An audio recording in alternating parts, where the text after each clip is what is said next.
আলহামদুলিল্লাহ। দেখুন, আল্লাহ তাআলা আমাদের জন্য কত সুন্দর সবুজ গালিচা বিছিয়ে রেখেছে। এগুলো পায়ে মারাইলে বর্তমান বিজ্ঞান সায়েন্স বলে অনেক উপকার হয়।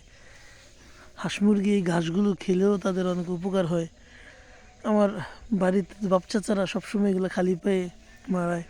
আমরা তো শহরী হয়ে গেছি এখন, লেখাপড়া চাকরি বাকরি ব্যস্ততা, মাঝে মধ্যে বাড়িতে আসলে এই সবুজ ঘাস মাড়াই এবং খুব ভালো লাগে আসলে। কত সুন্দর কুয়াশা ভেজা, প্রত্যেকটা গাছের ডগায় কত সুন্দর কুয়াশা, শিশির কণা জমে আছে।